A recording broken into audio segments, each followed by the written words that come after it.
Bonsoir à toutes et à tous et bienvenue au Quai Voltaire. Je suis ravie de vous y accueillir au nom d'AgroParisTech Alumni. Sachez que ce lieu magnifique vous est ouvert pour tous vos événements et bientôt un espace de coworking. Il accueille ce soir un débat sur un thème aussi brûlant que le réchauffement climatique, la transition protéique. Alors demain, serons-nous tous végétariens? J'espère bien que non. Les éleveurs produisent aussi des aliments de grande qualité, je pense au porc noir de Bigorre, à nos 300 fromages ou aux volailles de la Bresse. Bon appétit à ceux qui nous regardent en mangeant. Les éleveurs font aussi vivre des cultures et des paysages uniques, porteurs de bien-être animal, pensant aux couleurs du bocage normand ou à l'esprit de la transhumance. Pourtant, il faudra bien réduire les surfaces consacrées à certaines productions animales, à l'heure où la forêt amazonienne disparaît et n'est déjà même plus un puits de carbone. Enfin, la pandémie a rappelé à quel point la destruction de ces milieux naturels menace notre santé. C'était d'ailleurs le thème de notre dernier mardi du Quai Voltaire, à revoir en vidéo sur notre chaîne YouTube, où vous retrouverez aussi l'introduction pétillante de notre ministre de l'Agriculture, Julien Denormandie, ancien agro PG 2000, lors de notre AG du 20 mai. Je vais donner la parole à Armand, un de nos bénévoles que je remercie ici, tout comme nos permanentes et bien sûr nos éminents intervenants. Venez nous rejoindre. AgroParisTech Alumni inaugure une nouvelle feuille de route. 2020-2023, 18 000 alumni solidaires pour un monde vivant, ce n'est pas rien. Rejoignez nos groupes de travail, organisez vos propres débats, aidez-nous à les diffuser. Portons haut et fort la parole des agros pour le monde d'après. Bonne soirée à tous. La parole est aux intervenants. Bon débat. Merci Anne Gouillon, notre présidente de l'association AgroParisTech Alumni.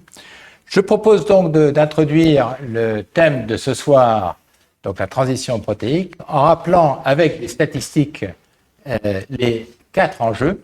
Et donc, pour le premier enjeu, c'est donc l'enjeu production. Avec une tendance très lourde depuis la Seconde Guerre mondiale, qui est le passage d'une production de 45 millions de tonnes à 336 millions de tonnes en 2018, c'est-à-dire une multiplication par 7,5 en 70 ans. Et par ailleurs, une proportion très importante, 70% des terres qui sont consacrées, directement ou indirectement, à l'élevage. Deuxième enjeu, l'enjeu climat, puisque en France, 19% des émissions de gaz à effet de serre viennent de l'agriculture et que cela concerne les protéines, dans la mesure où les ruminants représentent à peu près la moitié de ces émissions, sous forme de méthane. Troisième enjeu, celui qu'a évoqué Anne tout à l'heure, en faisant référence à notre camarade de Normandie, c'est celui de la dépendance. Donc avec une Europe qui dépend à 90% de ses importations de protéines, et en France, une proportion moindre, mais néanmoins de 50%, et selon Terre Univia, un peu moins de 45%. Et puis, dernier enjeu, l'enjeu alimentaire, et là où on note surtout en France une consommation importante de viande, puisqu'on est à 85 kilos de viande équivalent carcasse par habitant, c'est-à-dire à peu près le double de la moyenne mondiale. Et en revanche, si on regarde les légumes secs, on est à moins de 2 kilos par habitant et par an, comparé à une consommation moyenne mondiale de 6,8 kilos par habitant. Alors, pour débattre de ces sujets, j'ai l'honneur et le plaisir de recevoir ici, à ma droite, Marie-Thérèse Bonneau, éleveuse laitière de Vendée, responsable vice-présidente encore de la Fédération nationale des producteurs laitiers, position qu'elle va céder dans quelques semaines. Également impliquée dans la politique, puisqu'elle est actuellement, avec la grâce de mes ici, en pleine campagne d'élections régionales, et elle est sur une liste de La République En Marche. À ma gauche, Christine Avelin, directrice générale de France Agrimaire, ancienne directrice de cabinet du ministre Le Foll, et qui a un parcours assez varié, notamment au Moyen-Orient, je crois, il y a quelques années. Et enfin, Eric Birwell, notre camarade, qui s'est fait historien et qui est sociologue, historien de la consommation, notamment des légumes, et qui produit des beaux ouvrages, ce qui est particulièrement pertinent aujourd'hui, sur l'histoire des légumes. Donc je vous propose d'organiser ce mardi en 2 temps.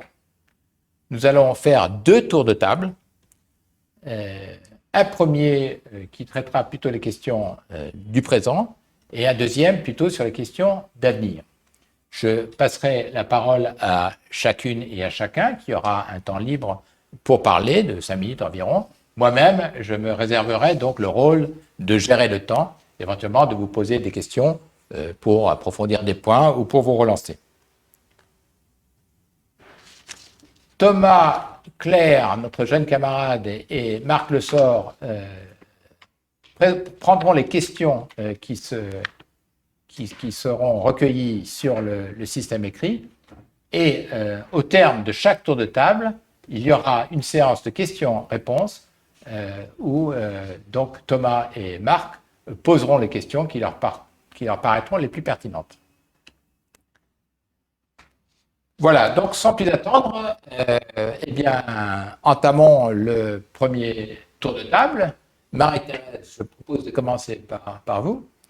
Et donc, vous posez la question eh bien, de la situation, où est-ce que nous en sommes aujourd'hui? Comment vous voyez les enjeux géopolitiques, pour employer un grand mot? Comment se pose cette question à l'échelle de la France, à l'échelle de l'Europe, du monde? Et comment vous voyez, par exemple, les enjeux alimentaires également? Je vous donne la parole. Vous avez donc, mettons, 5 ou 6 minutes. Et puis, je la donnerai au suivant. Marie-Thérèse. Merci.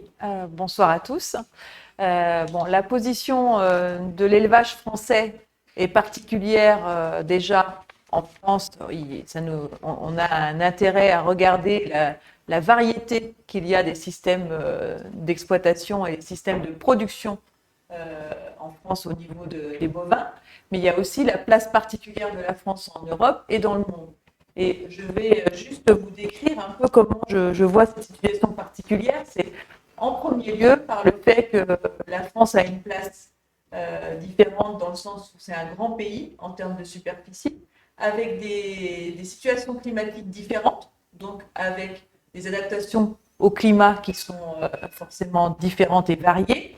Il y a aussi le fait que nous avons dans notre pays le fait d'avoir de la production très diverse de différentes viandes, c'est-à-dire qu'il y a des pays où on a du mouton, par exemple, et en France, on a des bovins, des caprins, des ovins, du poulet, enfin, il y a une variété très grande, et c'est d'ailleurs celle qui est à noter par le fait qu'on est dans une situation, on a malheureusement pu le noter dans la période où on est, que la souveraineté alimentaire est encore de bonne facture en France, mais elle est soumise à des vrais enjeux, et on pourra y revenir peut-être dans la deuxième question sur qu'est-ce qui fera qu'on sera encore capable d'alimenter au moins la France dans cette dimension-là.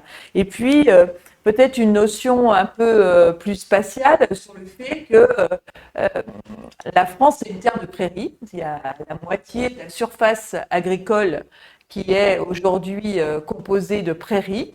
Donc évidemment, on pense facilement aux surfaces de prairies qu'il y a en montagne ou dans le Piémont, mais il y a aussi des prairies sur l'ensemble de la France, et évidemment on pense au bocage normand qui n'est pas qu'une image d'Épinal, même si il y a des évolutions. Et puis un autre élément qui est très important, il me semble, dans ce cœur de débat, c'est le fait que il y a une particularité française d'une forme de polyculture élevage où l'agriculteur est éleveur éleveur, mais il est également cultivateur, et que c'est lui qui met en œuvre ces surfaces pour alimenter son troupeau. Et j'ai eu la chance d'aller dans plusieurs autres pays où j'ai vu une plus grande spécialisation des agriculteurs, c'est-à-dire que soit on est éleveur et on reste dans son bâtiment à élever les animaux, soit on est plutôt cultivateur et on met en place les cultures et on est vraiment spécialisé dans les cultures. Là, je pense qu'il y a vraiment quelque chose qui tourne autour de ça et c'est sans doute un sujet sur lequel on doit se pencher de façon assez ténue parce que c'est une particularité de la France. Merci Marie-Thérèse. Donc, moi, je retiens de ce que vous dites que, et c'est quelque chose qui est effectivement très remarquable en France, c'est la diversité de notre pays, la capacité d'avoir différents potentiels. Et le fait que, eh bien, c'est vrai des paysages, c'est vrai des élevages, et ça nous permet notamment, comme vous l'avez dit, d'avoir des pâturages importants. Et voilà, je pense que nous avons des atouts importants. Alors, il y a cette question de la polyculture élevage, en effet, qui sera un sujet sur lequel nous allons sans doute revenir, qui est un des atouts et qui peut-être remet en question cette tendance qu'on voit de la spécialisation toujours plus grande de l'agriculture et qui nous met peut-être en meilleure position par rapport à l'avenir. Je me tourne maintenant vers Christine et je lui donne donc la parole pendant 5 ou 6 minutes. Pour qu'elle vous dise comment elle voit la situation actuellement et les enjeux, donc le thème que nous avons aujourd'hui. Merci beaucoup de m'avoir invité. Bonjour à tous. Je voudrais, avant de parler du présent, faire un très bref retour sur le passé en matière de protéines végétales dont la France est très, très dépendante actuellement des importations. On sait bien que cette situation réside dans une décision de politique et de géopolitique qui a été prise il y a fort longtemps, un accord entre les États-Unis et l'Europe qui a limité la production et l'essor de protéines végétales en Europe, au bénéfice dans un premier temps des États-Unis, puisque c'est des États-Unis qu'on importait nos protéines végétales, et maintenant dépendance principalement à l'égard du Brésil, qui est le premier grand producteur de soja au niveau mondial, avec tous les sujets de déforestation qui ont été soulignés, mais aussi d'autres pays comme l'Inde, notamment sur le soja non OGM, qui est de plus en plus consommé par nos élevages, notamment tous les élevages sous signe de qualité qui ont en général dans leur cahier des charges l'obligation de donner de la nourriture non OGM à leurs animaux.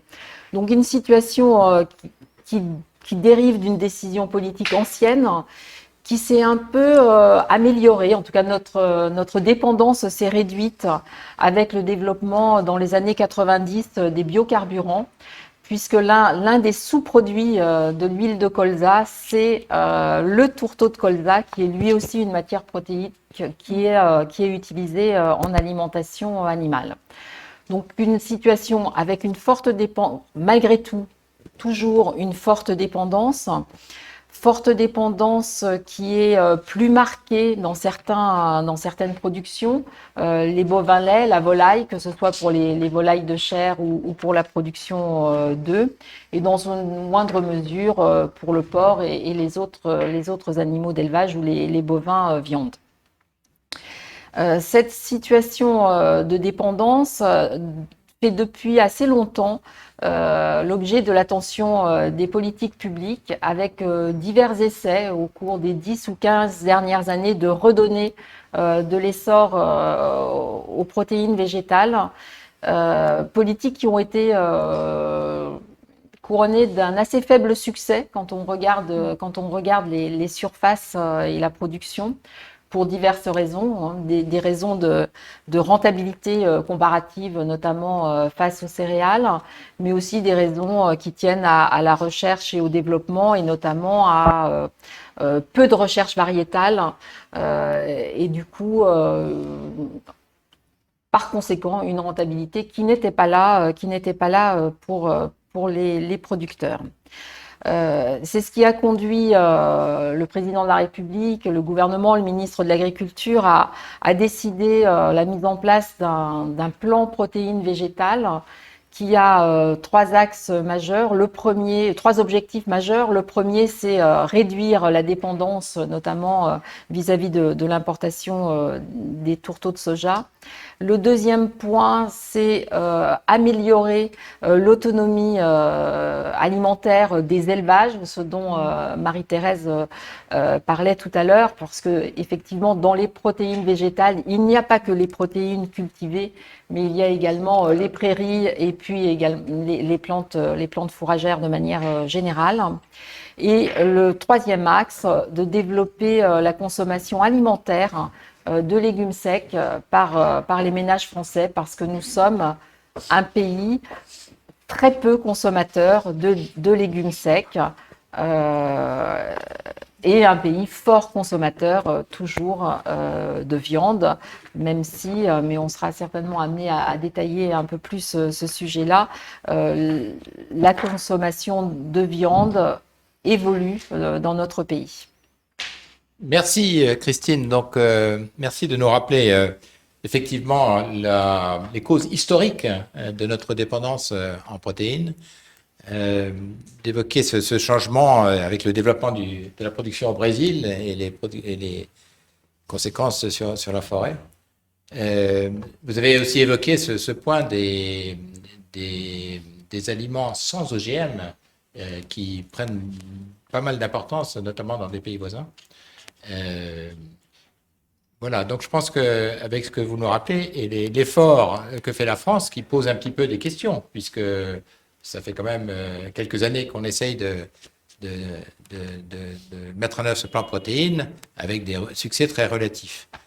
Voilà, donc Eric, je te donne la parole, cher camarade, sur toi qui es un fin connaisseur de l'histoire de consommation des légumes, pour nous dire ce que tu penses de la situation actuelle et d'où nous venons. Voilà, d'où nous venons. Tout d'abord, bonsoir à chacune et à chacun d'entre vous. Et puis, merci beaucoup pour cette invitation. Alors, mon propos, vous l'avez compris, ça sera de parler des légumineuses destinées à la consommation humaine, autrement dit, ce que l'on appelle les légumes secs. Alors, c'est vrai, Christine le disait, qu'aujourd'hui, la consommation par nos concitoyens de ces légumes secs, qu'il s'agisse des pois secs, des haricots, des pois chiches, des lentilles, des fèves, est extrêmement faible. Mais il n'en a pas toujours été ainsi. En fait, si on revient, alors là, pour le coup, très en arrière, je crois qu'il est intéressant de remarquer que les légumes secs ont été, avec les céréales, les premières plantes que l'homme a domestiquées. Alors ça a commencé dans le croissant fertile, on l'a appris à l'école, c'était il y a 11 500 ans. Et puis ailleurs, bien évidemment, l'agriculture est apparue sur d'autres continents de manière tout à fait indépendante, mais de la même manière que ce qui s'est passé dans le croissant fertile, on a cultivé, on a domestiqué le blé, l'orge, mais également la lentille, le pois chiche, le pois, etc.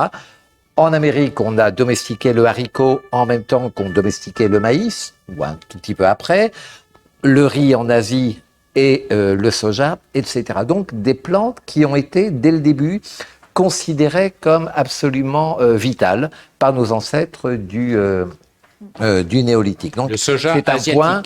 Voilà, c'est un point qu'il ne faut pas oublier, hein, cette dimension très importante des légumes secs dans la ration alimentaire qui, pour nourrir 95% de la population, c'était des céréales, des légumes secs et parfois des tubercules. Alors si je viens de manière un tout petit peu plus précise sur l'histoire des légumes secs dans l'alimentation des Français, alors d'abord ils vont arriver en provenance du croissant fertile par des migrants. J'aime bien rappeler que l'agriculture française, les premiers paysans du territoire qui deviendra la France, eh bien, c'était des migrants qui venaient de l'Est avec leurs animaux qu'ils avaient domestiqués, avec les céréales qu'ils avaient domestiquées et avec le pois chiche, la lentille, la fève, etc. Et c'est vrai que là, on a des textes, pas de la préhistoire, mais de l'Antiquité gréco-romaine, qui nous montrent que les légumes secs sont très consommés dans le territoire qui deviendra la France, dans le bassin méditerranéen, dès cette époque, et que ce sont vraiment des aliments essentiels aux côtés du céréal. Donc une époque évidemment qu'on a bien oubliée, et le principal intérêt des légumes secs, c'est évidemment leur capacité à se conserver tout à température ambiante, tout en gardant leur qualité nutritionnelle. Et donc des aliments extrêmement importants pour la fameuse soudure quand on a épuisé les réserves de céréales à la fin de l'hiver et que la terre ne produit pas encore en quantité des légumes ou les nouvelles céréales, eh bien on a les légumes secs. D'où l'expression c'est la fin des haricots, parce que quand c'est la fin des haricots, ça veut vraiment dire qu'il ne reste plus rien à manger et qu'il faut se serrer la ceinture. Mais le point important, c'est que très vite, à partir du début du Moyen-Âge, on va voir les légumes secs vont rester évidemment une composante essentielle de la ration alimentaire, mais il va y avoir un mépris des élites sociales vis-à-vis des légumes secs. Et là, je trouve que c'est intéressant, parce qu'on parlera dans la deuxième partie des représentations mentales des légumes secs, ce mépris de la part des élites, des seigneurs, des aristocrates, vis-à-vis des légumes secs. La première chose qu'il ne faut pas oublier, là je parle de l'Europe. L'Europe médiévale, c'est une Europe chrétienne. L'Église influence énormément les comportements alimentaires. Et là, il y a un aliment qui est noble, donc je mets de côté de la viande, évidemment, qui est l'aliment des seigneurs, emblématique des riches. L'aliment noble chez les végétaux, c'est certainement pas les légumes secs, c'est le blé. C'est le blé. Toutes les références de l'Évangile au grain de blé qui meurt avant de ressusciter, le pain, fruit du travail fruit de la terre et du travail de l'homme, l'Eucharistie, etc., etc. Et le blé qui donne donc le froment, qui donne le pain levé à la mi-aérée et qui est l'aliment du Seigneur, et qui donne le pain blanc, qui n'était pas si blanc que ça d'ailleurs, la farine n'était pas très raffinée, mais le blanc c'est la lumière divine. Donc il y a toute une symbolique qui fait que l'aliment végétal qui est vraiment tendance, on peut dire, symboliquement, c'est pas les légumes secs, c'est le blé. Ça c'est la première chose. Deuxième chose, c'est, pour expliquer toujours ce mépris des légumes secs, ça, c'est une vieille constante du rapport à l'alimentation, qui est le désir de distinction sociale des puissants. Les légumes secs, c'est comme les légumes d'ailleurs, ce sont les aliments du peuple. Et donc, quand je suis un seigneur, il est évidemment hors de question que je mange comme un paysan que je méprise, qui est rustre, qui est grossier, qui est arriéré. Et puis les légumes secs, c'est quand même, on l'a dit, à propos de la fin des haricots, même si on n'a pas encore les haricots au Moyen-Âge en Europe, c'est la nourriture de famine. Donc là encore, le riche ne risque pas d'être tenaillé par la faim. Et puis il y a le discours médical et diététique. Et là aussi, c'est très intéressant. Je ne vais pas rentrer dans le détail, mais la diététique, on la pratique déjà depuis la préhistoire, l'Antiquité. Et au Moyen-Âge, on continue à avoir des prescriptions alimentaires, des recommandations qui se basent sur les croyances, ou les connaissances peut-être un peu aussi, diététiques que l'on a à l'époque. Et là, on va considérer que les légumes secs sont des nourritures sèches. Et donc ça, c'est très négatif. C'est difficile à digérer. Or, la bonne digestion à l'époque médiévale, comme dans l'Antiquité, c'est le facteur de santé. Et les légumes secs ne sont pas du tout des aliments qu'on considère, aisément digestibles, c'est la moindre des choses. Ce sont des aliments terrestres, peu adaptés aux estomacs délicats des puissants. Et puis ils ont un inconvénient, les légumes secs, celui-là il existe toujours, c'est qu'ils génèrent des vents, comme on dit à l'époque, et donc ça ramène l'homme à l'animalité. Donc il y a une vision aussi médicale et diététique qui est vis-à-vis des légumes secs extrêmement négative. Eric, je vais devoir exercer Comment ? Je dois exercer ma je termine. de gestion de temps. Et puis, c'est des légumes ce sont des aliments de pénitence. Quand la viande est supprimée, en tout cas, est interdite par l'Église, qu'est-ce qui reste notamment au moment du carême, période d'abstinence ? Il reste les légumes secs qui sont la dernière nourriture. Et en fait, peut-être une exception qu'il faut dire, c'est que les légumes secs sont méprisés, sauf justement lorsqu'ils ne sont pas secs. À l'époque de Louis XIV, on raffole, c'est une mode, une folie, une fureur, des petits pois. Les petits pois, ils deviennent des pois secs. Mais quand ils sont petits, c'est le luxe suprême. Alors que le pauvre, évidemment, il va garder ses pois, il va les conserver pour en faire des pois secs qui vont lui servir. Donc, vous voyez, il y a toute une accumulation de représentations très négatives. Et cette image négative, je termine, elle commence à s'améliorer un peu au XIXe siècle. Déjà à cette époque, certains disent les légumes secs, pour les pauvres, ça peut leur permettre de remplacer la viande qu'ils n'ont pas les moyens de se nourrir.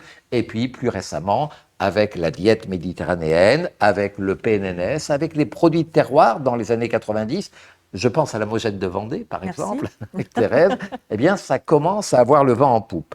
Mais on le verra dans la deuxième partie. C'est pas parce qu'on commence à être conscient des atouts des légumes secs sur le plan de la santé, de la nutrition, sur le plan agronomique, de la lutte contre le dérèglement climatique, que pour autant, on les consomme. Et donc, on essaiera de réfléchir à cet aspect-là. Merci Eric. Nous allons maintenant passer aux questions. Mais donc, ce qui est intéressant, enfin moi, ce que je retiens dans ce que tu nous dis, c'est de nous rappeler, avec ta perspective historique, qu'il y a des tas de déterminants dans notre inconscient qui font que nos comportements sont ceux qui sont. Il y a l'autre point, je trouve intéressant dans ce que tu dis, c'est aussi cette faculté des légumes secs de se conserver. Oui. Et je pense qu'à l'ère du développement durable, à l'ère où on veut faire des économies d'énergie, eh bien, je pense que c'est un atout très important pour l'avenir. Voilà. Merci à tous les trois pour ces introductions, ces présentations introductives. Donc, je me tourne vers notre camarade Thomas pour voir quelles sont les questions qui sont posées à ce stade. Oui, alors on a une question d'Henri Biesper qui demande de préciser ce qu'est le plan protéines dont nous parlons. C'est une question que Madame Christine Avelin peut... Mais Christine a... Bon, je ne sais pas si vous avez... Il me semble que vous avez déjà pas mal précisé, mais... Je vous ai donné les objectifs. Maintenant, je peux vous donner les outils de ce plan. Qui est disponible sur Internet. Disponible et qui a un volet financier très important, financé dans le cadre du plan de relance, à hauteur de 100 millions d'euros annoncés à l'automne dernier et finalement déjà porté à 122 millions d'euros, pratiquement moins de 6 mois après son annonce. Donc, des actions en matière de recherche-développement qui vont être mises en œuvre essentiellement par les deux instituts techniques, Terre Innovia et l'Institut de l'élevage. Des actions visant à accompagner l'investissement. Alors l'investissement chez les producteurs agricoles pour à la fois s'équiper en matériel spécifique pour la culture de protéagineux, mais aussi pour améliorer la teneur protéique des fourrages et des prairies. Des soutiens à l'investissement également à l'aval des filières pour avoir développer des outils de stockage, de transformation, de trituration des graines. Et puis également un volet communication qui vise l'alimentation humaine et vise les consommateurs français pour essayer de les convaincre ou en tout cas de leur faire connaître les atouts des légumes secs qui sont produits en France, puisque un des objectifs, c'est bien évidemment non seulement de faire manger plus de légumes secs aux Français, mais de produire les dits légumes secs au moins sur le territoire français et si possible le plus près du consommateur, dans un objectif de répondre à la demande d'avoir des produits locaux. Merci pour cette réponse. Moi, il y a un point, Christine, qui m'intrigue toujours dans le discours du camarade de Normandie, qui est l'accent qu'il met sur l'investissement. Et il le fait en particulier dans le plan protéines. Il dit il faut investir pour produire. Et il y a toujours ce raisonnement que je trouve un peu financier et que je remets un petit peu en question parce qu'en Bretagne, nous cherchons aussi des systèmes économes et autonomes, mais économes. Ça veut dire dépenser moins. Et donc, est-ce qu'une des raisons de l'échec relatif du plan protéines, c'est pas justement, et d'où la bronca qu'il y a eu récemment avec l'agriculture biologique, de raisonner en termes d'investissement, en l'occurrence sur l'agriculture biologique, c'était la conversion, au lieu de réfléchir et de raisonner en termes d'incitation, c'est-à-dire eh bien, donner des prix plus favorables aux protéines pour assurer leur développement. Qu'est-ce que vous répondez à cela? Alors, la question des prix est assez complexe. Tout dépend de quel prix on parle. Celui pour le consommateur ou celui qui résulte de la vente des produits agricoles. Là, c'est plutôt au niveau des producteurs. La plupart des enfin tous les prix maintenant en France, en Europe, sont des prix mondiaux. Alors, sur certaines productions, évidemment, le prix mondial n'existe pas, il est plus local. Sur les fruits frais, par exemple, il n'y a pas de prix mondial. Mais sur ce qui va servir finalement de marque pour pratiquement tous les produits agricoles, c'est le cours directeur, ça reste toujours le cours du blé et le cours des céréales. Du cours du blé vont dépendre les cours de l'alimentation animale et du coup les prix qui seront payés aux producteurs de matières premières pour l'alimentation animale. Donc on a pratiquement aucune prise finalement sur les prix, si ce n'est les dispositions législatives, soit celles de la loi Egalim, soit celles à venir avec la nouvelle loi qui va passer au Parlement ces jours-ci. Mais là, on parle du consommateur final et de la répartition finalement de la marge dans la chaîne de distribution. La décision pour l'agriculteur de planter des protéines végétales, finalement, il faut qu'il soit sûr d'avoir un revenu à l'arrivée. Donc, il faut que comparativement aux grandes productions comme les céréales, qu'il y trouve un intérêt. Et s'il n'y trouve pas un intérêt dans le prix annuel, il faut au moins qu'il y trouve un intérêt dans son système de culture. Et je pense que c'est un peu là aussi une autre des clés du succès, c'est que la production agricole est engagée sur une transition qui est assez forte, avec une volonté assez forte de réduire les intrants de synthèse. Et pour y arriver, il faudra introduire dans les rotations des légumineuses. Pour y arriver, il faudra avoir une plus grande diversité des cultures pour diminuer la pression d'un certain nombre d'agresseurs et puis également avoir une biodiversité agricole un peu plus importante pour là aussi répondre aux problèmes finalement de rentabilité d'une ferme. Donc, oui, mais Christine, je pense qu'on est vraiment dans un système. C'est bien ce que je veux dire. C'est bien ce que je veux dire. C'est-à-dire que, certes, les cours mondiaux, ils sont ce qu'ils sont, on ne peut pas, mais on peut aussi donner des aides, notamment des aides couplées, oui, et qui sont des compensations pour la rentabilité de la chose. Et c'est ça que regarde effectivement l'agriculteur. Et donc, je me tourne un peu vers Marie-Thérèse pour voir votre point de vue sur cette question intrigante. Est-ce qu'on peut faire des transitions, notamment transition protéines, à coût d'investissement? Est-ce que c'est la question essentielle? Ou est-ce que c'est pas plutôt ces incitations, ces prix en quelque sorte? Je pense qu'il n'y a pas de contradiction entre les deux stratégies. Je pense qu'il y a plutôt une complémentarité parce que, effectivement, le fait d'identifier de l'investissement pour mettre en œuvre ça, c'est à plusieurs mains. C'est effectivement, on pense rapidement à l'investissement matériel, mais l'investissement en recherche. Exactement. Parce qu'on voit bien qu'avec l'adaptation au changement climatique, il y a un intérêt et un besoin très fort de rechercher sur, évidemment, des plantes qui ont été beaucoup moins utilisées, donc moins intéressantes aussi pour les firmes en termes de développement, et qu'il faut travailler sur cette partie-là. Donc là, il y a un besoin très important autour de la recherche et de l'innovation dans ce domaine-là. Et puis après, si je me place par rapport à l'agriculteur, ça a été dit un peu par Christine, c'est-à-dire que lui, il a une ferme à faire tourner, donc il faut qu'il puisse se projeter en termes de revenus et d'intérêt commercial pour lui pour le faire. Et il y a deux entrées. S'il est producteur de végétaux, il y a un intérêt avec la rotation, le fait d'avoir des cultures qui se succèdent et qui améliorent son sol.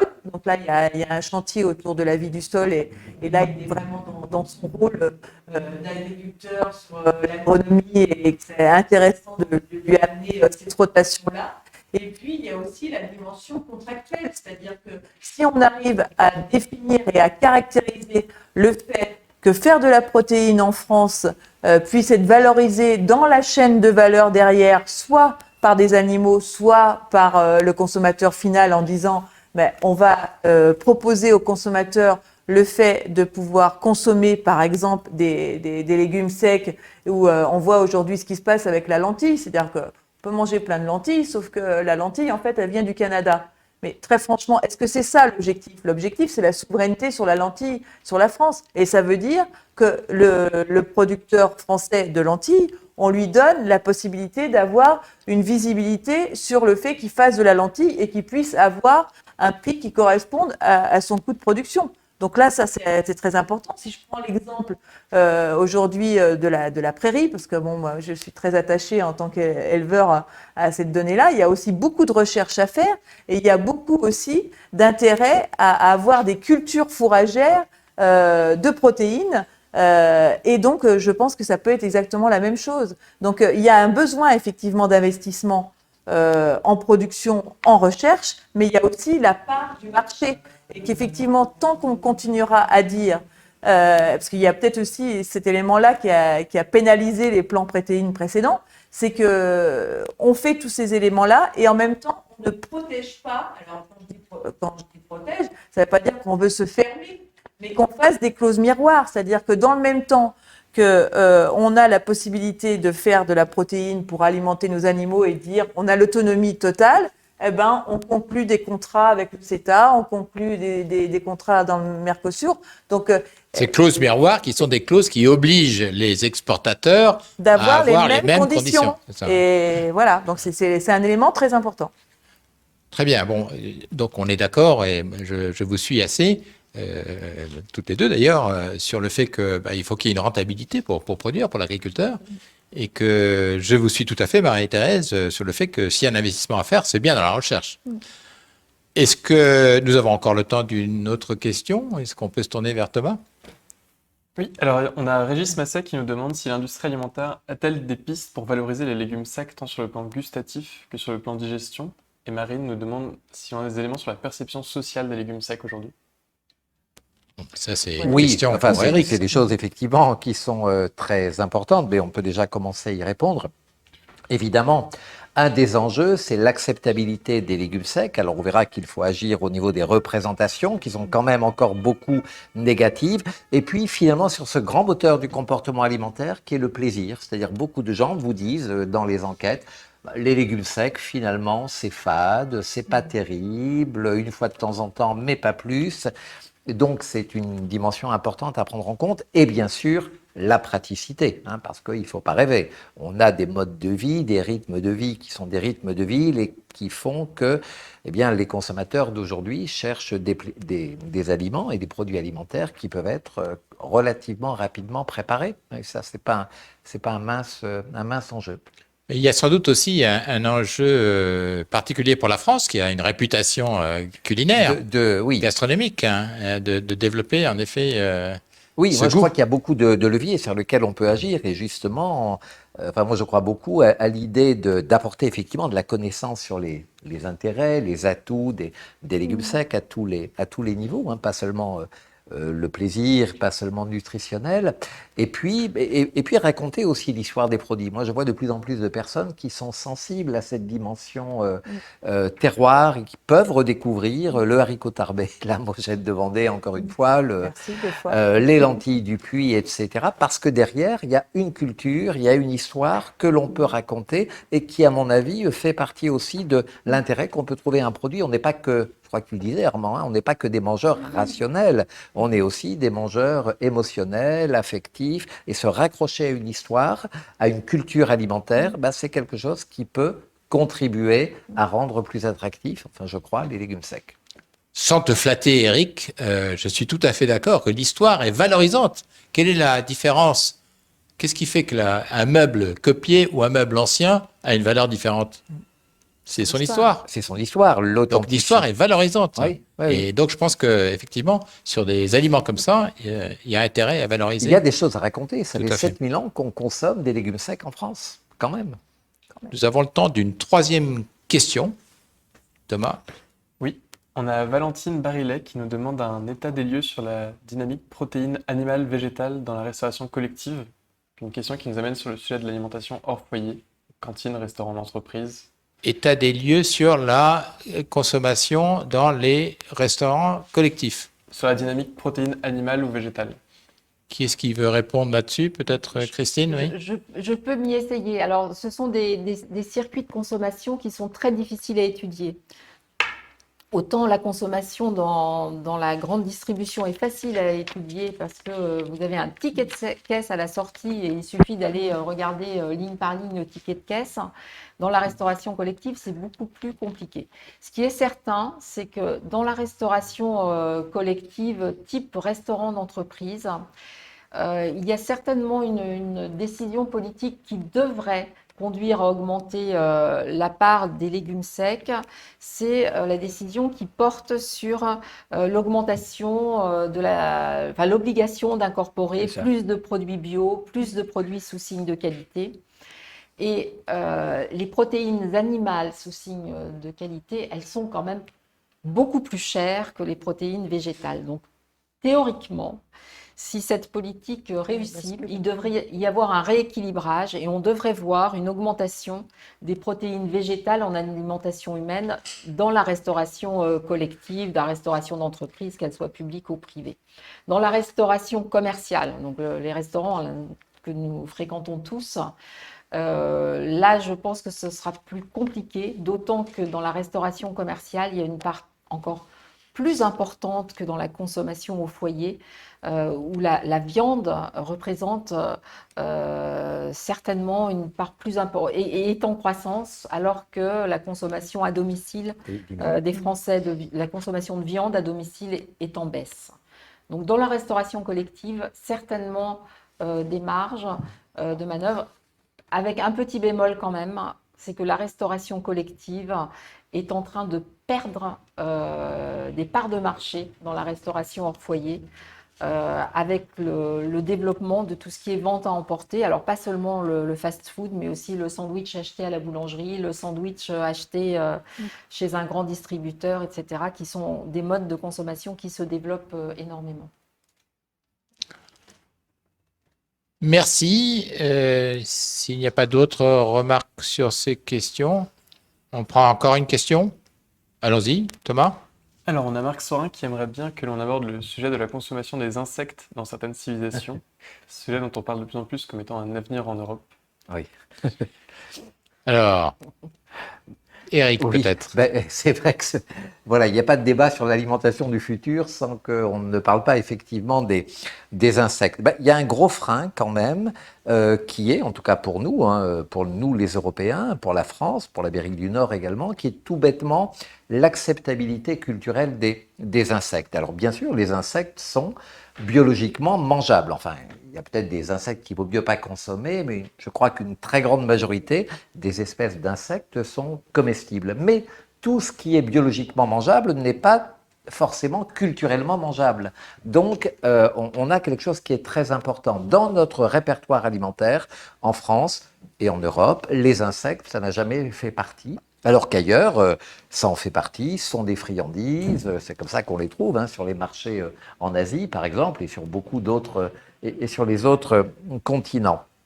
Et donc, et c'est un point qui est très important. Claude Lévi-Strauss disait que pour qu'un aliment soit mangé, ingéré, il ne suffit pas qu'il soit bon à manger, il faut qu'il soit bon à penser. Dans notre culture, les insectes ne sont pas du tout bons à penser, c'est-à-dire ils ne sont pas pensés comme des aliments, mais plutôt comme des vecteurs de maladies, comme une image qui est quand même assez négative. Dans d'autres cultures, les insectes sont bons à penser, comme je le disais, comme des friandises. Et ça, c'est pas des choses qu'on balaye d'un revers de la main. Alors on peut effectivement donner des insectes à manger aux animaux que nous allons ensuite manger, ou faire de la farine d'insectes que l'on va mélanger avec de la farine qui servira à faire des cookies. Là, on ne voit pas l'insecte. Donc c'est un tout petit peu plus un petit peu mieux acceptable. Mais je crois que c'est pas demain la veille, je peux me tromper, il faudra peut-être attendre 1 ou 2 générations pour que nous acceptions, de manière significative, bien sûr, de consommer des insectes, en tout cas chez nous, en France. Est-ce qu'on a des indications sur le potentiel ou la capacité de produire à ce stade des protéines d'insectes? Il y a quelques entreprises qui en produisent. Alors, on est au stade des essais, quoi. Non, ils en produisent pour l'alimentation animale, ils en produisent... Et pour l'alimentation humaine? Alors, à ma connaissance, pas vraiment encore. Il y a des problèmes, il y a des histoires de réglementation également, voilà, ça rend les choses un petit peu difficiles. J'ai eu l'occasion de déguster des sauterelles et d'autres insectes en Afrique. Et les sauterelles, c'est pas mauvais du tout. Ouais. C'est un petit goût d'amande. Très bien. Bon, nous approchons du temps du deuxième tour de table. Donc, je propose. Donc, on a fait un petit tour sur des questions. Nous avons donc évoqué ici, eh bien, les détails du plan protéines, les raisons pour lesquelles peut-être ça a plus ou moins marché. Nous avons évoqué le rôle des incitations, le rôle des investissements. Nous avons évoqué le rôle et la place des agro-industries dans le développement des protéines végétales. Alors, nous avons en fait déjà un peu entamé le sujet du deuxième tour. Là, Christine, je vais vous donner la parole en premier. Et donc, dans ce deuxième tour de table, nous voulons plutôt regarder les perspectives de la transition protéique. Et donc, notre ministre en a fait donc une priorité, et même notre président de la République. J'ignorais que nous étions dans une telle actualité, en période électorale en plus. Et donc, quelles sont les chances d'y arriver à cette transition protéique? Daniel Thomé, que je n'ai pas cité, qui nous a beaucoup aidé, donc ce professeur de nutrition à AgroParisTech, nous indique qu'il s'agit essentiellement de trouver un équilibre entre la consommation de protéines végétales et de protéines animales. Les protéines animales restent nécessaires. C'est aussi ce que nous dit le plan national nutrition santé. Donc, quelles sont les chances d'arriver à cet équilibre, mais aussi à cette plus grande autonomie commerciale à l'échelle de l'Europe et de la France? Où est-ce qu'on voit les difficultés? Où est-ce qu'on voit les blocages? Voilà, Christine, et puis je me tournerai ensuite vers Eric et puis vers Marie-Thérèse sur ces questions-là. Vous avez 5 minutes. Alors peut-être un débouché pour la production de protéines végétales qu'on n'a pas évoqué encore. C'est toute l'industrie des ingrédients alimentaires, des auxiliaires technologiques, des compléments alimentaires. On a en France de très grands industriels qui sont spécialisés dans le traitement de matières premières pour extraire des protéines, pour extraire de l'amidon. Je ne vais pas citer d'entreprise, mais nous avons de grands spécialistes et ils sont eux-mêmes convaincus qu'il y a un marché assez important pour des protéines qui vont se présenter sous forme de poudre blanche qu'on mettra dans les préparations alimentaires ou dans des compléments alimentaires. Donc il y a certainement un marché pour ces produits-là, d'autant que vont se développer les régimes sans protéines animales, les régimes végétariens. Il semblerait, même si ça reste encore très peu en quantité, assez faible dans un pays comme la France. Donc il y a certainement un débouché assez intéressant et surtout très bien valorisable et qui pourrait ramener du revenu au niveau des agriculteurs. Donc ça, je pense que c'est un atout, en tout cas pour la France, cette industrie agroalimentaire qui reste puissante dans notre pays. Le deuxième atout, c'est comme on a commencé un peu à le dire, c'est que l'évolution des systèmes de production devrait conduire à des assolements plus diversifiés où les légumineuses, qui ont aussi un intérêt agronomique, seront certainement privilégiées, à une condition, et c'est là que le plan protéines fait sens aussi, à une condition, c'est que des moyens suffisants soient consacrés à la recherche et au développement. Alors des moyens publics avec un certain nombre d'outils, le plan de relance, les différents financements dont bénéficient les instituts techniques, la recherche publique avec l'INRAE, mais aussi la recherche et le développement des entreprises, parce que sinon, je pense qu'on n'y arrivera pas. Et l'autre objectif, peut-être, l'autre condition à la réussite, on voit bien qu'on est dans un système, et un système qui en plus est en transition, un système agricole qui est en transition. C'est une bonne association de tous les maillons des filières, alors qui peut passer par le développement de la contractualisation, mais aussi certainement par le développement d'une contractualisation plus horizontale entre les exploitations agricoles ou les régions agricoles qui sont un peu plus spécialisées dans les grandes cultures parce qu'elles ont des atouts en la matière, et les régions agricoles qui sont plus spécialisées dans l'élevage. Je pense qu'il serait mieux, en tout cas pour notre balance commerciale, ça c'est certain, que les protéines végétales, notamment des élevages bretons, viennent de France plutôt que des porcs, avec un T, P-O-R-T-S, plutôt que des porcs. Donc, une association éleveurs-cultivateurs, alors qui existe en polyculture élevage, mais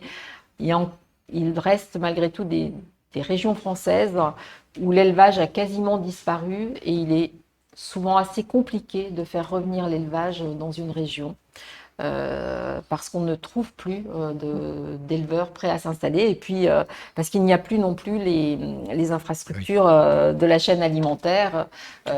S'il n'y a plus d'éleveurs, il n'y a plus d'abatteurs. S'il n'y a plus d'abatteurs, il n'y a plus d'éleveurs. Et la chaîne est assez... le cercle vicieux est assez difficile à casser. Donc je suis plutôt optimiste. Le plan, il a été annoncé fin 2020, donc il est en train de se mettre en œuvre.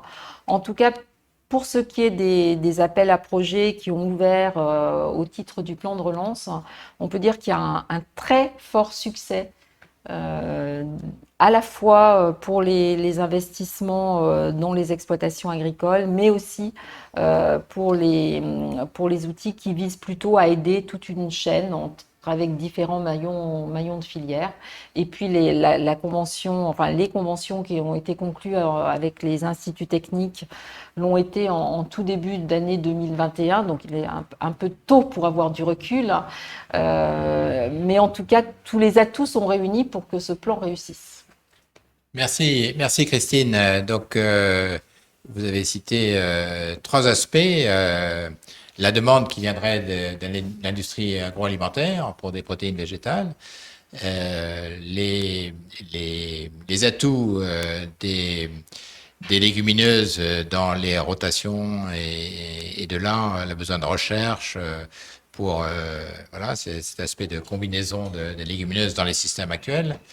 Et puis vous avez dit aussi le meilleur maillage un petit peu des filières et des filières agricoles et agro-industrielles, y compris, si j'ai bien entendu, une réintroduction ou un développement de l'élevage, ou du moins une interruption de cette tendance à la disparition de l'élevage dans les régions de culture. Est-ce que j'ai bien compris ? Oui, ou des collaborations entre des éleveurs et des agriculteurs qui ne sont pas forcément dans la même région, mais qui peuvent apporter l'un à l'autre des complémentarités. D'accord. Eric, tu as la parole pour 5 minutes. Oui, alors sur les légumes secs, on évoquait un petit peu cette question, c'est comment renforcer l'envie finalement des gens d'en manger, parce on se rend bien compte dans les enquêtes qu'on peut faire que d'abord ils sont assez méconnus. On l'a vu, ils sont très peu consommés. Et quand les Français consomment des légumes secs, c'est à 50% des lentilles, et puis après c'est des haricots, puis les autres, on les connaît quasiment pas. Il y a même un déficit d'accessibilité mentale. Il y avait une étude très intéressante faite par l'INRA de l'époque, il y a 4 ou 5 ans, très simple. Ils avaient réuni des groupes de consommateurs, et puis ils leur avaient dit, vous allez imaginer des repas. Différents types de repas au restaurant, repas du quotidien en semaine, repas du week-end, pique-nique, repas festifs, etc. Et puis vous allez choisir pour composer votre repas des photos ou des images représentant des aliments. Et ce qui était très intéressant de voir, c'est que dans tous les groupes, très majoritairement, pour ne pas dire quasi exclusivement, la première carte que les gens prennent pour commencer à penser leur menu. Ah, c'est pas les légumes secs, c'est la viande. C'est la viande. L'accessibilité mentale des légumes secs, c'est 0. C'est-à-dire, c'est vraiment la carte que l'on prend en dernier quand on n'a plus d'autres idées. Alors, on se dit, on va mettre un peu de pois chiches ou un petit peu de haricots, etc. Donc, ça, c'est vraiment un gros travail. C'est-à-dire, l'accessibilité mentale, c'est que ça vienne à l'esprit, que ça existe, les légumes secs, que ça a des atouts, etc. Et puis, il reste ces images négatives que j'évoquais tout à l'heure. C'est fade, c'est difficile à digérer, c'est des aliments populaires. Et puis il y a aussi cette idée, alors il y a aussi parfois des idées fausses dans la tête d'un certain nombre de gens, surtout les gens qui veulent réduire, voire supprimer leur consommation de viande, qui est de dire, je l'entends souvent, les légumes secs, c'est comme la viande, c'est des protéines. Alors que pas du tout. Quand vous regardez, bien sûr qu'il y a des protéines dans les légumes secs, mais quand vous regardez les tables de composition nutritionnelle, là où c'est trompeur, c'est quand vous dit que 100 grammes de légumes secs, c'est 20 grammes de protéines. Donc c'est plus que la viande de bœuf. Les lentilles, c'est plus de protéines. Oui, mais c'est des lentilles sèches. Or, vous ne mangez pas des lentilles sèches. Très concrètement, vous les réhydratez, vous mettez de l'eau 2 à 3 fois leur volume d'eau, ce qui fait que ça va diluer la teneur en protéines. Et donc la vraie teneur en protéines des légumes secs, c'est certainement pas 20 ou 25 grammes de protéines comme la viande, à quantité équivalente, évidemment, c'est autour de 8 grammes. Donc c'est pas pour jeter l'opprobre sur les légumes secs que je dis ça, mais je pense que c'est bien de rétablir par la pédagogie, un certain nombre de réalités. Bien sûr qu'il y a un intérêt protéique de consommer des légumes secs, mais n'imaginons pas qu'il y a une équivalence entre 100 grammes de viande et 100 grammes de légumes secs du point de vue de la teneur en protéines. Donc, il y a beaucoup de choses à raconter. Et je disais tout à l'heure, raconter l'histoire, la culture, etc. Mais il y a du boulot parce que, encore une fois, dans nos représentations de ce que c'est un repas digne de ce nom, pour une très grande majorité des Français, ça reste la viande qui est au cœur du repas. Les légumes secs, c'est comme les légumes, c'est l'accompagnement, c'est révélateur ce mot, c'est la garniture, voyez ? Donc évidemment qu'il y a des mouvements vers la diminution de la consommation de viande, bien sûr, mais en France, dernière enquête de France Agrimaire, qui a été publiée il y a quelques semaines, 2,2% de la population française se déclare sur la base de définition ou pescétarien, c'est-à-dire je ne mange pas de viande mais du poisson, ou végétarien, ou végétalien, vegan, enfin végétalien du point de vue alimentaire. Ça veut dire que 98% des Français continuent de manger de la viande. La très grande majorité d'entre eux souhaitent continuer à en manger, mais l'évolution, parce que là il y a une évolution, c'est la diminution de la consommation de viande. Et on est vraiment dans le manger moins mais mieux. J'ai envie de manger moins de viande, pas du tout de m'en abstenir.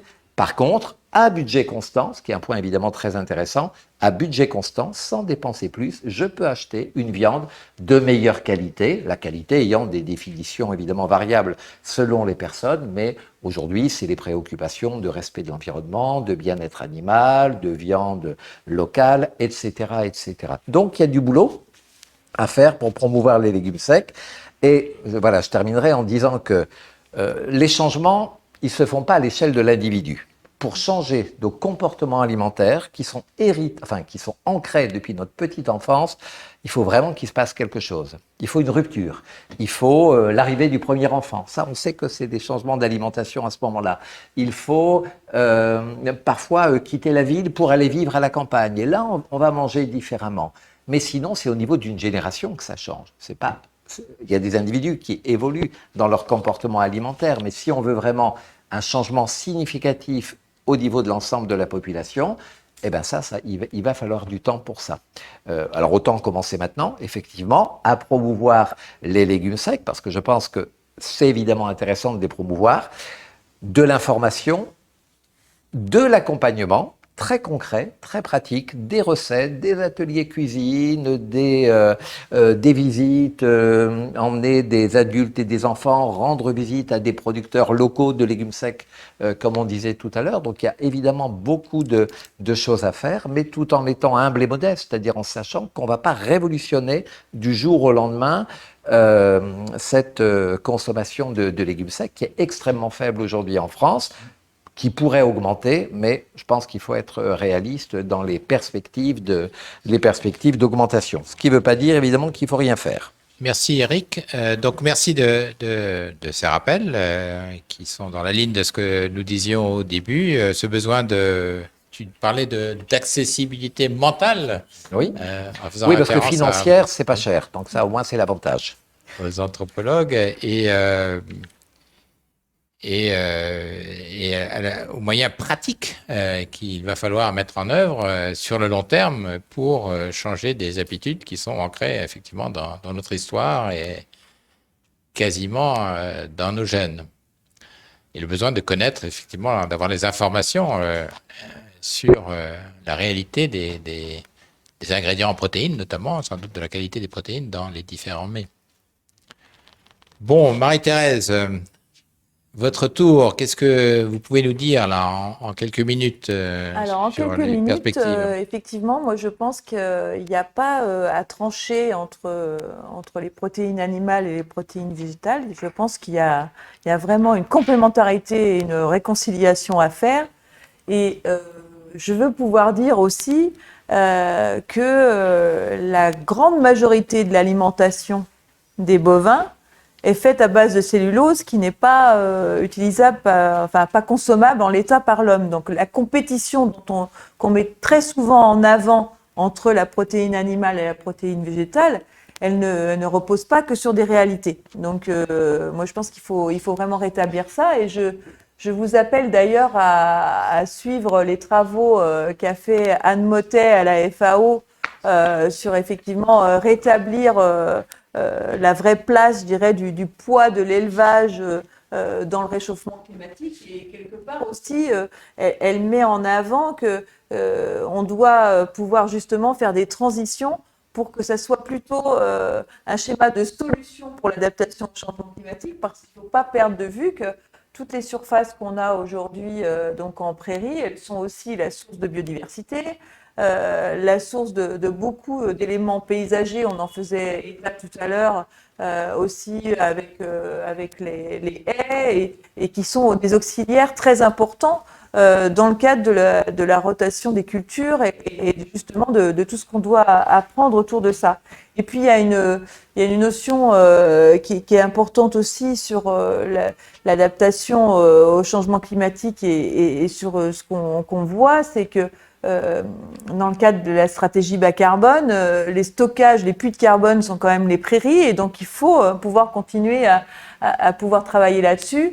Et de façon plus générale, il y a aussi un grand chantier en France, et c'est un peu Christine qui l'a évoqué tout à l'heure, sur le fait de produire en France la protéine végétale, soit fourragère à destination des animaux, soit à destination des humains, on le fasse en propre et qu'on le fasse en croisée entre les régions françaises. Donc là, il y a un vrai chantier que je ne vais pas identifier comme de la planification, mais comme une stratégie nationale sur le fait qu'on peut mailler ces éléments-là avec un intérêt et un atout très fort pour la France, c'est qu'on a une superficie en France, une superficie agricole qui permet de pouvoir modéliser ça d'une façon possible. Parce qu'on sait que, par exemple, on a des voisins européens qui ont une quantité importante de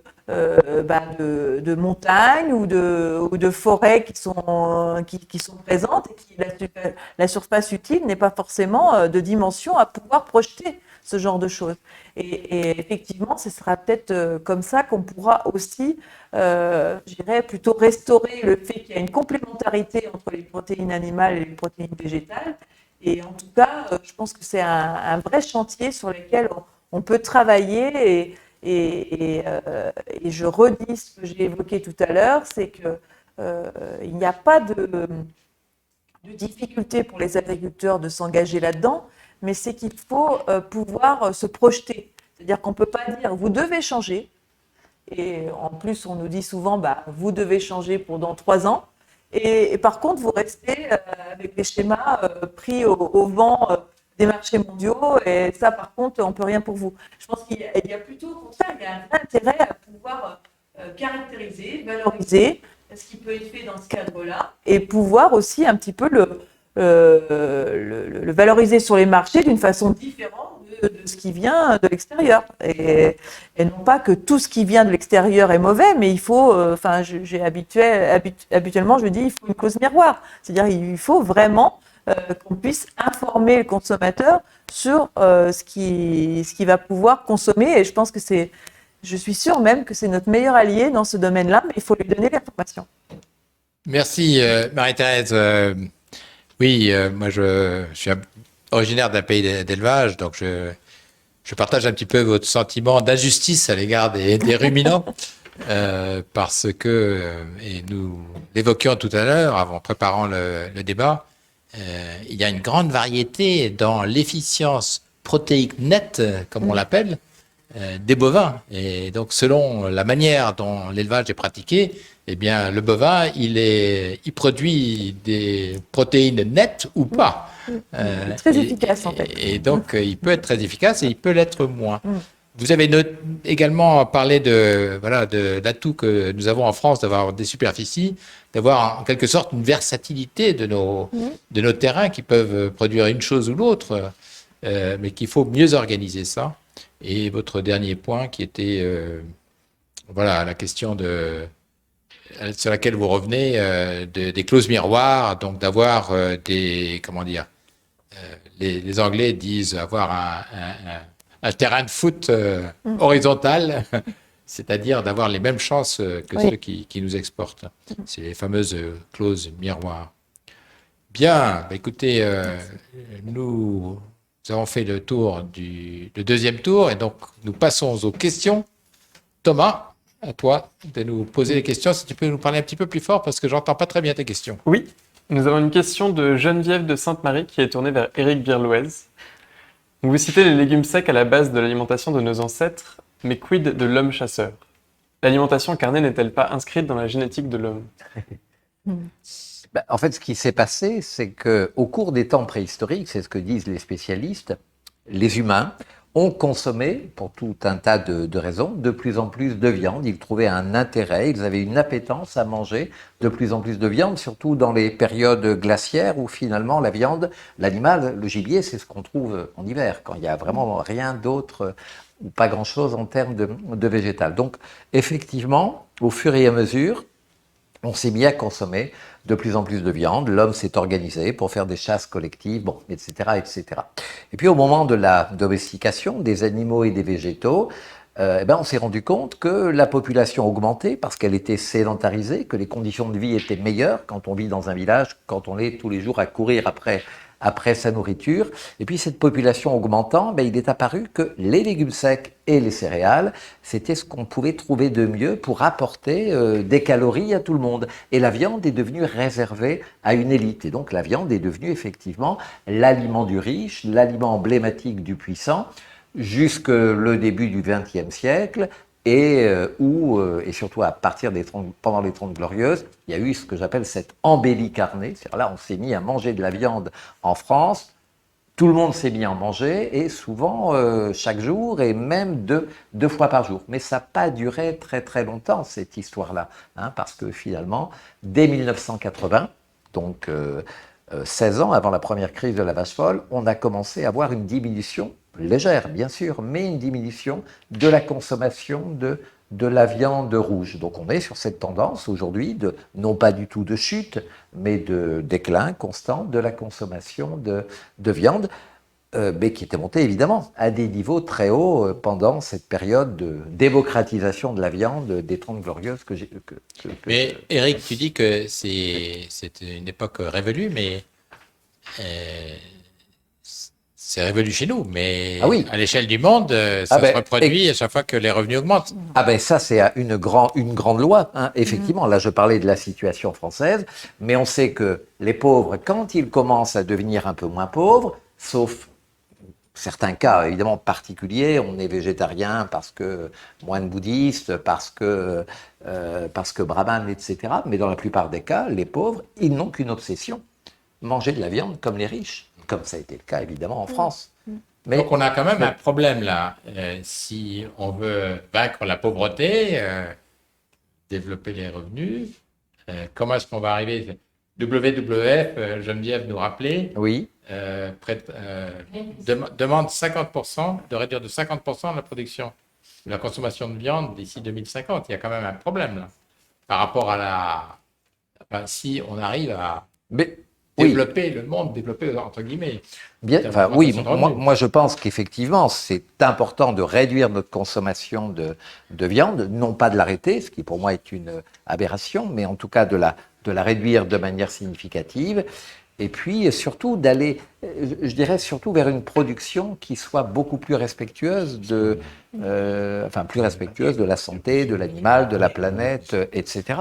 Et plutôt que de continuer et c'est pas tellement la France qui est en cause là, mais cette fuite en avant où on fait pas d'élevage finalement, où on fait de la production de protéines animales à bas prix. Et alors là, à mon avis, c'est tout sauf de l'élevage, ce truc-là. Donc toi, tu vois l'avenir dans une production de qualité. Oui, réduite en quantité, bien évidemment, mais voilà, quelque chose de beaucoup plus qualitatif qui va nous satisfaire à tous les points de vue, au niveau nutritionnel, au niveau également de la manière dont nous pensons la nourriture, etc. Jean-François Guiton, dans l'article que nous citions de Ouest France, disait « Je ne suis pas producteur de viande, je suis éleveur de bovins ».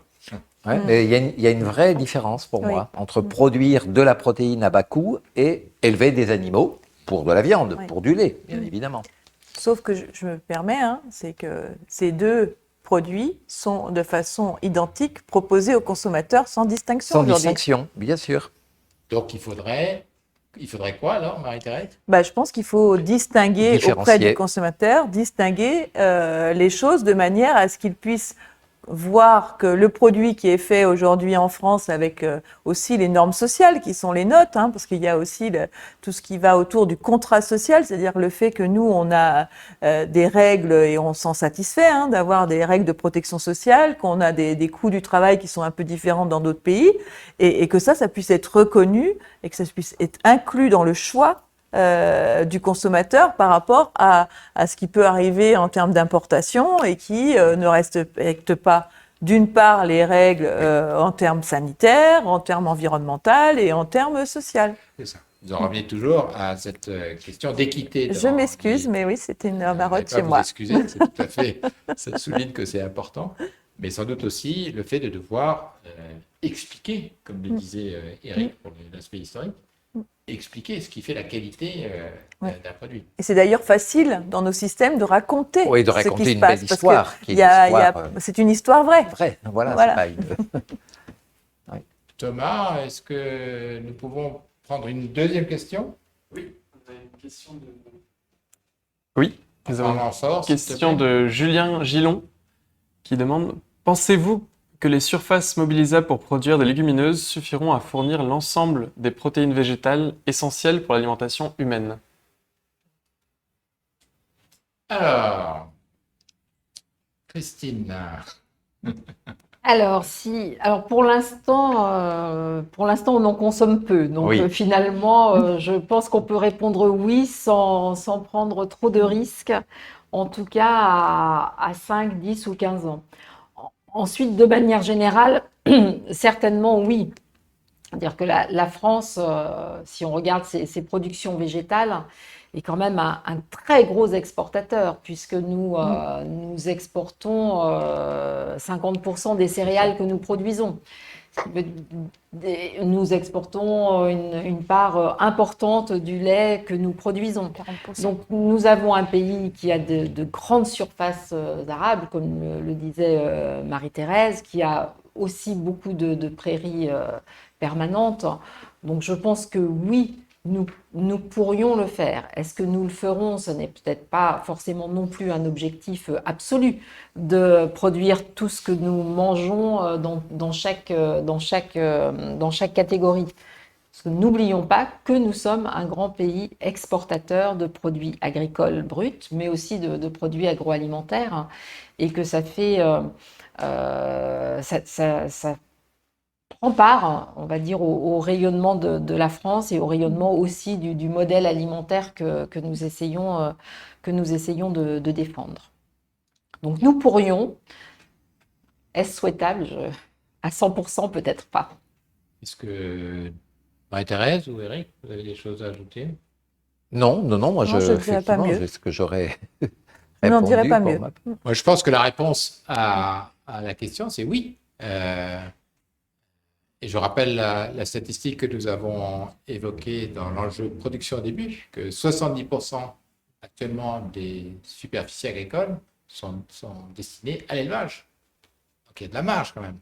Et je pense que s'il y a une réflexion sur ce point, et si on a soulevé cette statistique, c'est bien pour dire qu'une partie plus grande de la superficie agricole du monde serait capable de nourrir cette population attendue de 9 millions en 2050 et de 11 millions en 2100. C'est mon sentiment. Thomas, est-ce que nous avons une autre question? Nous avons encore le temps d'en prendre une ou deux. Oui, nous avons une question de Draw Infinity. Plus fort? Avec la viande et les produits laitiers, les Français ne consomment-ils pas trop de protéines? Ils en consomment, ils en consomment de moins en moins. Trop, je ne sais pas. Là, j'ai en tête des chiffres du Crédoc qui montrent qu'il y a une diminution de la consommation de protéines totales. Alors, on pourrait penser qu'on mange qu'on diminue globalement, mais que la proportion évolue. En fait, elle évolue pas. C'est-à-dire, on est toujours à 1/3 de protéines végétales, 2/3 de protéines animales. Il y a cette diminution globale, mais le ratio est toujours le même. Alors que le PNNS auquel tu faisais allusion, le Plan National Nutrition Santé, préconise 50-50. Autant de protéines animales que de protéines végétales. Et là, on est à 2/3 animal, 1/3 végétal. Enfin, c'est ça les données qu'on a aujourd'hui. Christine, vous voulez Oui, ajouter quelque chose? je pense qu'il y a une donnée de fond dans la consommation qui n'est peut-être pas encore suffisamment chiffrée et puis on n'a peut-être pas assez de recul pour le vérifier. Mais je pense que le gaspillage alimentaire a beaucoup diminué. Ou en tout cas est en train de diminuer. Ça peut être aussi une des solutions à notre équation. Comment nourrir 9 ou 10 milliards d'habitants? Alors, gaspillage alimentaire dans les pays riches, où le gaspillage se fait essentiellement au moment de la distribution, enfin de la vente, les produits se périment, on les jette. Le consommateur jette une partie de ce qu'il achète, ne le consomme pas.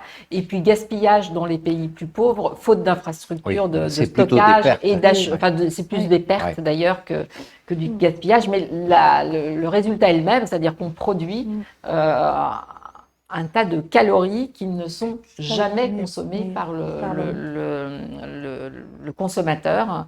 Et une des parties de l'équation pour arriver à nourrir toujours plus d'êtres humains en augmentant la proportion de viande, enfin la quantité de viande nécessaire, parce que les pays pauvres sont les pays les plus peuplés et surtout qui ont une croissance de population la plus pauvre. Donc le besoin de production de viande va continuer à augmenter. Et si on veut arriver à faire tout ça sans accélérer la déforestation, sans accélérer l'usure des sols, l'érosion, etc., il va bien falloir jouer sur plusieurs tableaux à la fois et la limitation du gaspillage ou des pertes est certainement une clé. On estime au niveau mondial qu'on est à 20%, au moins 20% de produits qui n'arrivent jamais dans nos estomacs. Enfin, je retiens de ce que dit Christine, c'est qu'on n'en est on n'en est pas à une situation d'excédent de protéines, on est plutôt à une situation de grande pénurie à l'échelle mondiale. Et donc, ce que j'ajouterais, c'est que un point que j'ai évoqué aussi en préparant la chose avec Daniel Thomé, c'est qu'il n'y a pas vraiment un problème d'excédent de protéines. C'est pas comme pour le sucre, les graisses, etc., où il y a l'obésité qui est due au sucre, au sel et aux graisses. L'organisme, apparemment, il sait ce qu'il doit consommer comme protéines, et voilà. En revanche, je crois que ces mauvais exemples d'obésité qu'il y a, par exemple, au Mexique, révèlent le rôle de l'agro-industrie dans les habitudes alimentaires. Au Mexique, là, on est frappé par l'effondrement de la consommation des légumes secs, justement. Et donc, ça nous ramène un petit peu à ce que disait Eric tout à l'heure, sur le rôle de l'agro-industrie pour promouvoir peut-être des régimes plus plus équilibrée, et dans le sens que disait Marie-Thérèse, d'avoir les incitations pour les agro-industries à faire la chose, et ne pas les laisser promouvoir n'importe quoi, comme on le voit au Mexique. Nous pouvons encore prendre une question, Thomas? Oui, nous avons une question de Marc Le Sort. Est-il possible d'avoir une politique d'incitation auprès du consommateur et non seulement auprès du producteur? Alors, Allez, je vais me lancer. C'est une politique d'incitation auprès du consommateur. Oui, c'est possible. Il y a des politiques publiques qui existent, alors pas en France, mais qui existent dans le monde, notamment ce qui est la distribution de bons alimentaires. Ça peut être une façon de cibler un type de produit. Ensuite, il y a les politiques publiques en matière de restauration collective, là en France que je citais tout à l'heure. Et puis, il y a la question du chèque alimentaire qui fait débat actuellement en France et qui peut être peut-être aussi un outil d'incitation à faire évoluer un certain nombre d'habitudes alimentaires. Simplement, c'est comme vous le disiez, l'évolution des habitudes alimentaires, c'est très culturel et donc c'est forcément un peu long. Et des politiques publiques baguette magique, je pense que ça n'existe pas en la matière. Eric, Oui, ça me paraît effectivement, il y a des choses qui peuvent être faites pour inciter à modifier les régimes alimentaires des gens. Mais c'est, encore une fois, il y a vraiment cette inertie qui est très très forte. Donc les choses évoluent, les choses bougent, mais on peut avoir le sentiment, par exemple, que aujourd'hui tout le monde est convaincu de la nécessité d'aller vers une transition alimentaire, de manger moins de viande et de la viande de meilleure qualité, etc., etc. Oui, c'est une partie de la population, mais c'est une petite partie de la population en réalité. Quand je fais un peu les synthèses des enquêtes, on voit que on a effectivement 15 à 20% de la population qui est engagée dans cette transition alimentaire, qui va chercher des produits de qualité, qui va manger bio, qui va privilégier le local, le vrac, le moins d'emballage, etc., etc. La crise du Covid a fait basculer une petite fraction, maximum 8-10% de gens qui commencent à avoir des trucs en tête et qui se disent « là, c'est l'occasion d'évoluer ». Et puis, vous avez un bon tiers de la population pour qui l'alimentation, c'est pas un sujet, ou alors c'est un sujet de gastronomie, ce qui n'est pas rien, évidemment, mais la transition alimentaire, c'est pas leur truc aujourd'hui, pour tout un tas de raisons. Et puis, on n'a pas beaucoup parlé, mais là, les légumes secs ont un rôle à jouer. Il y a toute cette partie de la population qui augmente et qui est en insécurité alimentaire. On est en France, c'est vrai, pays de la gastronomie, et on a aujourd'hui 15% de la population qui vit sous le seuil de pauvreté, une explosion de la précarité et de l'insécurité alimentaire, tous les gens qui travaillent dans le secteur des associations d'aide alimentaire n'ont pas arrêté de dire que depuis mars 2020, il y a une explosion des demandes, etc. Donc ça aussi, c'est une réalité. Et parmi eux, il y a évidemment des gens qui aimeraient bien pouvoir manger différemment, de manière plus qualitative, etc. Donc on voit bien, je trouve qu'il y a cette complexité aussi de l'éclatement, là pour le coup, de la société française, aussi sur le plan alimentaire, où on a des groupes qui s'écartent les uns des autres, soit par manque de moyens, soit par idéologie, soit par indifférence, on pourrait dire au sujet, parce qu'ils ont d'autres priorités, etc., etc.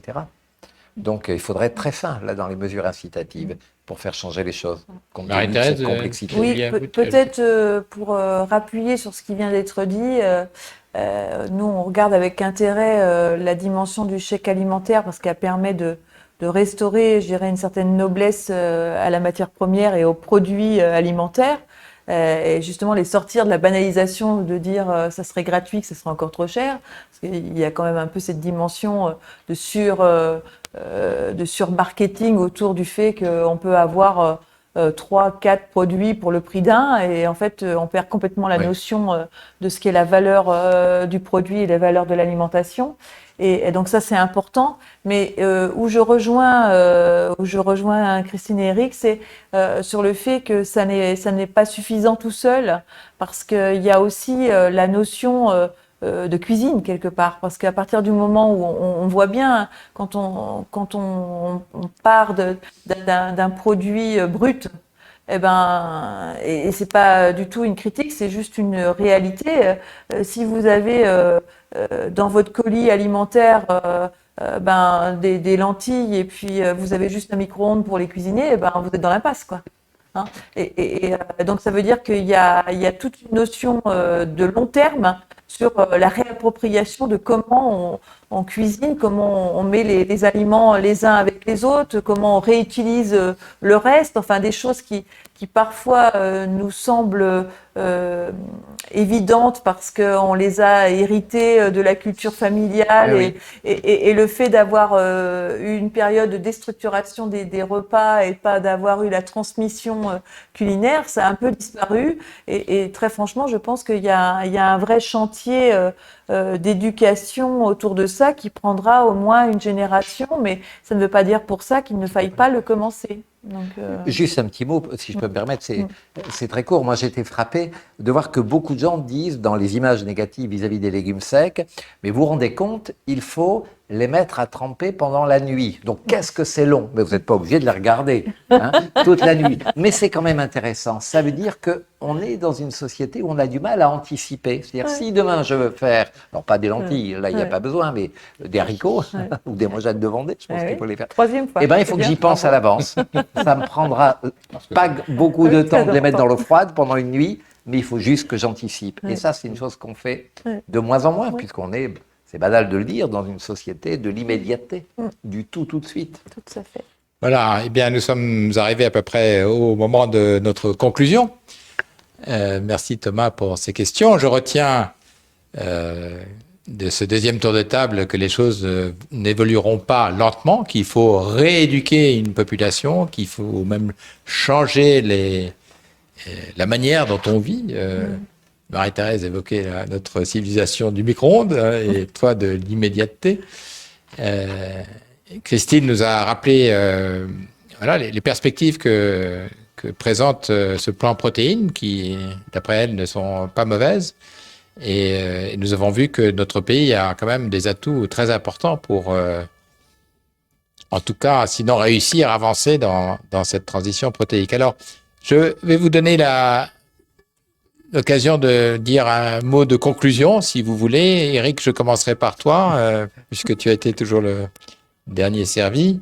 Voilà, un mot bref peut-être pour le message que vous voulez faire passer en concluant.